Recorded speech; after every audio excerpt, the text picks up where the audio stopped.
Hi friends, ഞാനിന്ന് റവ കൊണ്ടിട്ട് ഒരു ദോശയോ അല്ലെങ്കിൽ റവയുടെ ഒരു അപ്പമോ എന്താ ഉദ്ദേശിക്കുന്നത് എനിക്ക് തന്നെ അറിയില്ല. പക്ഷേ ഞാൻ ഉണ്ടാക്കിയത് ദോശ പോലെ ഇരിക്കും, പക്ഷേ അപ്പം പോലുള്ള ടേസ്റ്റും ഉണ്ട്. അപ്പോൾ അതിന് ആദ്യം തന്നെ എലൈറ്റിൻ്റെ റവയാണ് എടുത്തത്. അതിനകത്ത് ഞാൻ 1 കപ്പ് റവ എടുത്തിട്ട് ഒരു ബൗളിലേക്ക് ഇട്ട്, പിന്നെ അതിനകത്തേക്ക് ഒരു 1/2 കപ്പ് വെള്ളം ഒഴിച്ചിട്ട് ഞാനൊന്ന് കുതിർത്താൻ ഞാനതൊന്ന് കുതിരാൻ വെച്ചിട്ട് കുതിർന്നെല്ലാം കഴിയുമ്പോഴത്തേക്ക് വേണം നമുക്ക് പിന്നെ ഇതിനെ അരച്ചെടുക്കാനായിട്ട്. അപ്പോൾ കുറച്ച് നേരത്തേക്ക് ഇങ്ങനെ ആ വെള്ളം ഒഴിച്ചിട്ട് ഒരു സ്പൂൺ കൊണ്ടൊക്കെ ഒന്ന് നന്നായിട്ടൊന്ന് കുഴച്ച് കൊടുക്കണം. കുഴച്ചെല്ലാം കൊടുത്ത് കഴിയുമ്പോഴത്തേക്കും അതിനെ അതിൻ്റെ ബൗളിൻ്റെ അടപ്പൊക്കെ ഇട്ട് അങ്ങ് അടച്ച് ഞാൻ മാറ്റി വെച്ച്. എന്നിട്ട് പിന്നെ തേങ്ങയൊക്കെ ചിരകി മാറ്റി വെക്കുന്നുണ്ടായിരുന്നേ. തേങ്ങ നമുക്കിതിന് ആവശ്യമുണ്ട്. അത് കഴിഞ്ഞപ്പോഴത്തേക്കും കുറച്ച് ആ വെള്ളമൊക്കെ ഒന്ന് അബ്സോർവ് ചെയ്ത് ഇങ്ങനെ ടൈറ്റായിട്ട് വന്നൊരു സമയത്ത് അതിനൊരു ബൗളെടുത്ത് ബൗളിലേക്ക് ഇട്ട് കൊടുക്കുക. ഇട്ട് കൊടുത്തിട്ട് നമുക്ക് പിന്നെ ഞാൻ പറഞ്ഞില്ലേ തേങ്ങ ഞാൻ ചിരണ്ടി വെച്ചിട്ടുണ്ടായിരുന്നു. ആ തേങ്ങയൊക്കെ അതിലേക്ക് ഇട്ട് കൊടുത്തു. പിന്നെ ജീരകപ്പൊടി ഇട്ട് കൊടുക്കുന്നുണ്ട്.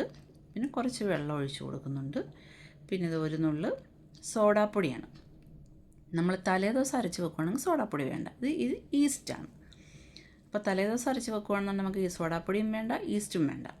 ഇൻസ്റ്റൻ്റായിട്ട് നമ്മൾ അപ്പോഴത്തേക്ക് ഉണ്ടാക്കുകയാണെന്നുണ്ടെങ്കിൽ ഇത് രണ്ടും ചേർത്ത് കൊടുത്താലേ നമ്മൾ ഉദ്ദേശിക്കുന്ന രീതിയിലുള്ള ദോശയോ അപ്പമോ കിട്ടുള്ളൂ.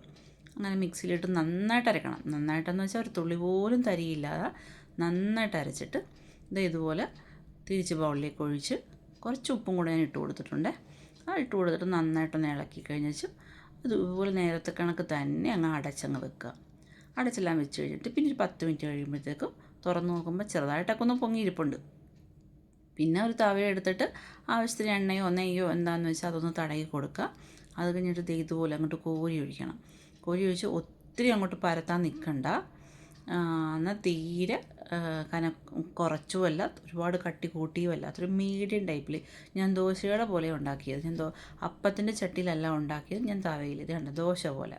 ഇത് നമ്മുടെ വെള്ളയപ്പം എന്നൊക്കെ പറയും ഞങ്ങളുടെ ഇവിടെ ഇങ്ങനെ അരി അരച്ചുണ്ടാക്കുമ്പോൾ. അത് ഞാനിതിനകത്ത് അങ്ങനെ ഇട്ട്. ഇതിനകത്ത് വേണമെങ്കിൽ നമുക്ക് വെളുത്തുള്ളിയും 2 കഷ്ണം ഉള്ളിയൊക്കെ ചേർക്കാം. ഞാനതൊന്നും ചേർത്തിട്ടില്ല. എന്നിട്ട് ഇതുപോലെ മറിച്ചൊക്കെ ഇട്ട് മൂടിയൊന്നും വെക്കണ്ട. മറിച്ചിട്ടിട്ട് നേരെ ഇതുപോലെ പൊക്കിയെടുത്ത് എൻ്റെ പൊന്നോ അടിപൊളി ടേസ്റ്റാണ്. ഭയങ്കര സോഫ്റ്റാണ്.